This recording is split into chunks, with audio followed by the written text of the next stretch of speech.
반가. 안녕하세요. 33회 시험 대비 공기파 기출문제 풀어보도록 하겠습니다. 16회 39번 문제입니다. 주택임대차에 대한 설명으로 틀린 것입니다. 주택임대차는 해마다 출제되죠? 1번 지문입니다. 임차인 본인은 전입신고하지 않더라도 저와 자녀만 주민등록 전입신고를 하고 인도받으면 대항력 취득할 수 있다. 예, 맞습니다. 본인뿐만 아니라 가족의 주민등록도 대항력으로 인정됩니다. 2번 지문이 틀린 정답이네요. 임차인이 전입신고를 하고 확정일자를 받은 일자와 저당권 설정 등기일이 같은 경우, 이런 경우에는 임차인이 우선하는 게 아니라 저당권이 우선하죠. 저당권은 당일날 효력이 발생하고요. 임차권은 다음날 오전 0시에 대항력이 생기기 때문에 그렇습니다. 이게 문제점이죠. 보통 이사하는 날 집주인이 은행에 몰래 융자를 받는 경우가 있잖아요. 그러면은 보통 저당권 또는 건저당권이 당일날 효력이 발생하기 때문에 우선합니다. 확정일자는 당일날 효력이 발생하지만 대항력이 전제 조건이 되어야 하고요. 대항력은 전입신고한 다음날 오전 0시에 생기기 때문에 그렇습니다. 자, 그 다음에 3번 지문입니다. 배당 요구까지 배당 요구해야만 우선 면제를 받을 수 있습니다. 대항력 있는 임차인이라 하더라도 가만히 있으면 안 되죠. 자, 그 다음에 4번. 임차인이 사망한 때에는 사망 당시 상속인이 그 주택에서 가정공동생활을 하고 있지 아니한 경우입니다. 가정공동생활을 하고 있는 경우에는 상속인에게만 상속이 되죠. 그 주택에서 가정공동생활을 하던 사실상 혼인관계에 있는 자와 이촌 이내의 친족이 공동으로 권리의무를 승계합니다. 다만 임차인이 사망한 날로부터 1개월 이내에 반대 의사 표시를 한 경우에는 그러하지 아니합니다. 사실혼 배우자가 한 달 안에 도저히 무서워서 못 살겠습니다. 주인한테 돈 내달라고 하면 내줘야 된다는 이야기입니다. 사실혼이 보호되는 것은 주택임대차 보호법 밖에 없습니다. 우리 시험 범위에 들어가는 것은 상가임대차, 그 다음에 부동산 실권리자 명의등기에 관한 법률, 민법에서는 사실혼이 보호되지 않습니다. 주택임대차 보호법하고 각종 연기금법에서는 보호되죠. 국민연금 이런 거는 공무원연금 같은 거는 사실혼도 받을 수 있습니다. 상속을. 연금 같은 거는 받을 수 있다는 이야기입니다.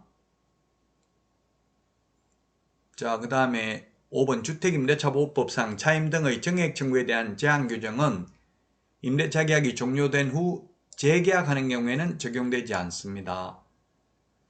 옛날 기출문제 당시에는 재계약하는 경우 적용되지 않는다 이렇게 했고요. 지금도 재계약하는 경우는 적용되지 않는다 봐야 되고요. 다만 계약 갱신 요구를 해서 갱신되는 경우에는 5%밖에 못 올립니다. 따라서 2번이 정답이 되겠습니다. 자, 다음은 16회 40번 문제 보도록 하겠습니다. 휴폐업에 대해서 틀린 것입니다. 3월 초가 하는 휴업을 하고자 하는 경우 사전 신고죠? 미리 신고입니다. 휴업은 한 번 신고하면 6개월간 할 수 있습니다. 다만 부득이한 사유가 있는 경우는 6월 초가 할 수 있는데 미리 신고해야 됩니다.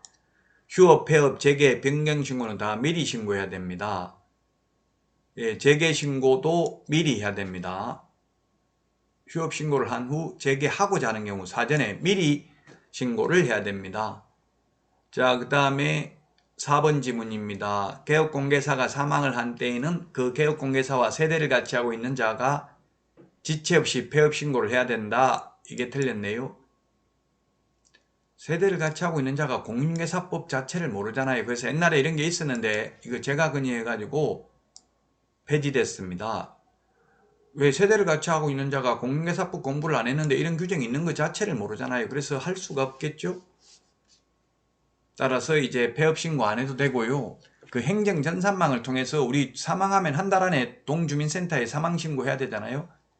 그래서 그걸 알고 자동으로 사망하면 등록을 취소합니다. 그래서 폐업 신고할 필요 없고요. 4번이 정답입니다. 5번 휴업 또는 폐업 신고를 하고자 하는 경우에는 등록증 원본을 첨부해야 된다. 휴업, 폐업의 경우 원본 첨부해야 되고 재개, 변경 신고의 경우 이미 반납되어 있기 때문에 첨부할 수 없겠죠. 따라서 4번이 정답이 되겠습니다.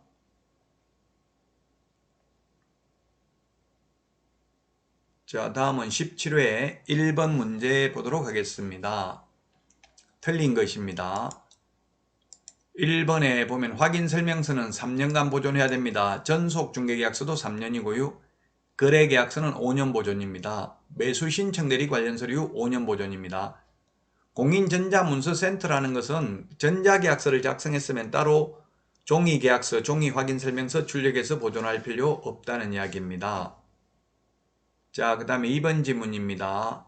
확인설명은 의뢰받은 경우 중개 완성 전에 미리 하는데 확인설명서 작성은 계약서 작성하는 때에 확인설명서를 작성해서 당사자니까 쌍방교부입니다. 설명은 일방에게만 설명하면 됩니다. 취득의뢰인에게. 그러나 확인설명서 교부는 쌍방교부입니다. 3번 확인설명서에 중개보수 및 실비금액과 그 산출 내역을 기재해야 됩니다.